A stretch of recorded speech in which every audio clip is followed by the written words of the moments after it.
Take off now.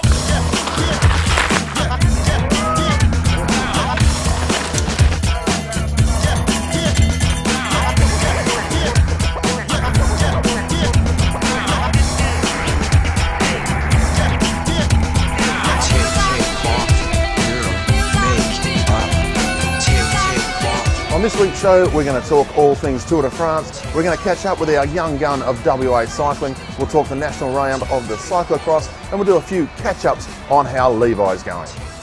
G'day folks, and welcome to another West Coast cycling show. There's a bit of a difference this week. I'm all by myself. Gary's sick, or Gary says he's sick. Gary's been having too many late nights and too many red wines watching the Tour de France. Gary, it's time to be a little bit more professional. No, I'm joking. The old boy is sick as a dog this week, and I'm all here by myself. However, when he was well and we could get him out of the coffin, he went and interviewed one of the top guns of WA cycling. With us today we have Michael Storer. He's a newly crowned Oceania gold medalist, and he's also a national criterium champion. Now Michael, you start from very humble beginnings, mate. I remember you turning up on a group ride of mine, and your dad said to me, would it be okay if this youngster comes along? At that time you were a little bit shorter than you are now, and to be honest with you, I was very concerned on the day, and I thought perhaps this young fella may not get through the ride. To my astonishment, he never failed that one or any other ride ever after. In fact, it wasn't that long before he was seeking bigger and harder rides than mine. It was great, Michael, to see the growth that's come along with you, and I don't think there's ever been any doubt as to your ability. Now, you're the newly crowned national criterium champion, and not only that, but also the Oceania gold medalist in the road time trial. Well done to you, young Mike. It's a fantastic effort for you, and thanks so much for being on our show. Yeah, thanks a lot for letting me come down. Really happy to win the national criterium and the Oceania time trial. Well, mate, it's going to hold you in pretty good shape for the national, well, for the world selection, I should say, which is coming up only this Tuesday. You must be very excited about it. Yeah, I'm pretty confident about getting selected into that squad, and it'll be a real, really good opportunity to do bigger races over in Europe. You pulled the win off. Give me some idea of how that occurred. Yeah, we averaged about 44 k's an hour, which is really quick. Yeah, I wanted to get in breakaway, so I attacked right off the start and got away with a few guys, and then they eventually shut down as early breaks generally do. And then towards the end, I attacked again off a break, getting caught, and I managed to stay away with the New Zealander Joel Yates. Well done. And credit to Reese for helping bring back some breakaways for me. So you're the first man home, breakaway or a sprint finish?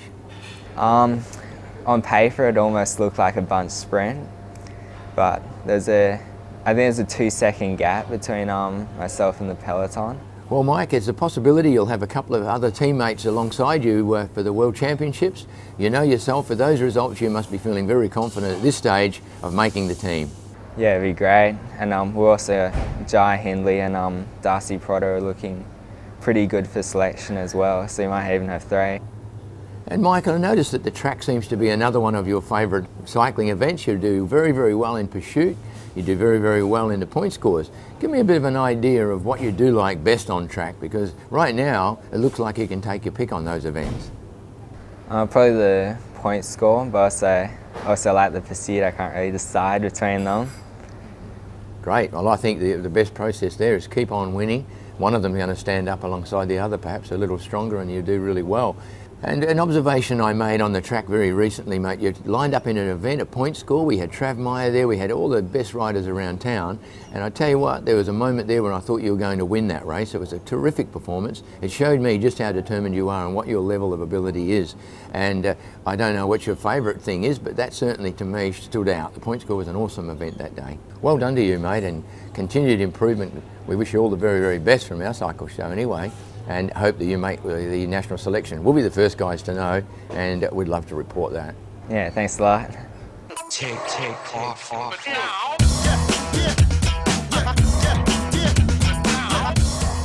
So there we go, one of the young guns of WA cycling, Michael Storer. Remember that name. Now, it's the rest day in the Tour de France. The best start to a Tour de France in 15 years, in my opinion, no doubt about it. We've seen the greatest sprinter this year as Marcel Kittel, even though the Gorilla Greipel's come up for a stage win. But who'd have thought we're not even halfway through the bike race and we have lost Chris Froome, the defending champion, and the man who was going to beat him, Alberto Contador, last night. Did his bike fall off the roof? Did his bike get hit by a meteor? What happened? He hit a pothole and his bike exploded. These things are not supposed to hit anything. They're built for lightness, they're built for rigidity. They are not built to handle a big bang. Contador, his body wasn't built to handle a big bang either. He is out of the Tour de France. Who's going to beat Nibali now? He rode away with the stage win. He's had 2 stage wins this week. Richie Porte, come on Richie. He's up into 2nd place. Is he going to do another Cadel Evans? Is he just going to follow all the way through to Paris? We're not even at the Pyrenees. We've still got the Alps to go. Come on, Richie Porte. Bring it home for Tasmania. Come on, mate. Take off.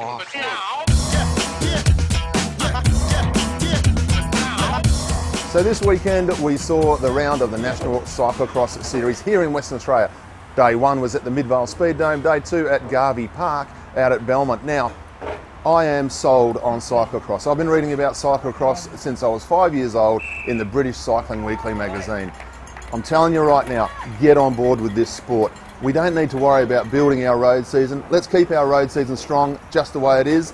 Let's add cyclocross to it. We had such an amazing time out there. Chris Jongerward was here taking on the boys.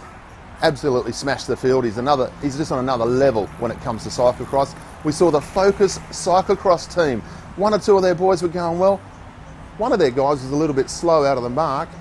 It's a pity, but Mark from the cyclocross team, if only you could have somebody who knew something about really fast starts out of the blocks. Have a think about that. Bit of an in-joke on the side between me and Greg Stoyles. But cyclocross, I tell you what, in other states, in New South Wales, Victoria and in South Australia, they're getting 80 riders for A grade, B grade, C grade. Why? Because it's driven by the roadies in those states. Here it's driven by mountain bike.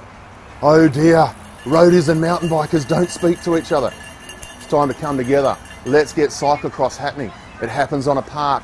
All you've got to do is set the course up and then let the bike race run. It takes all the pressure off the commissaires. You don't need corner marshals. I'm telling you right now, go and buy a cyclocross bike because this is the sport we need to get behind to really build our numbers back into WA cycling. Get behind cyclocross. Take off.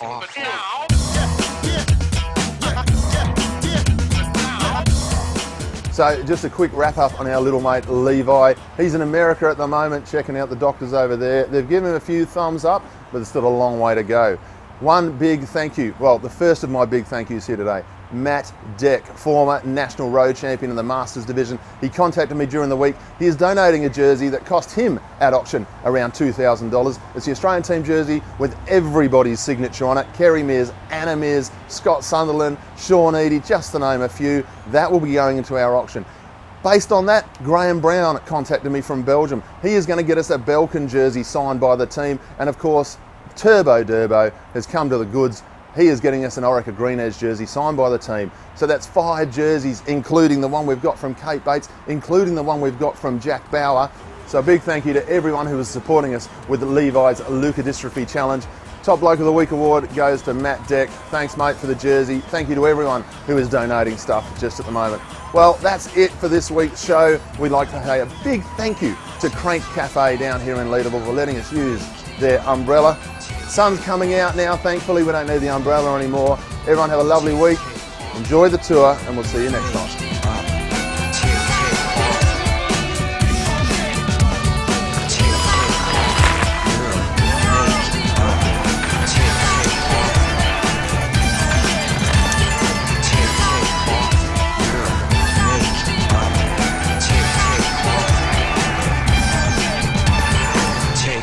Take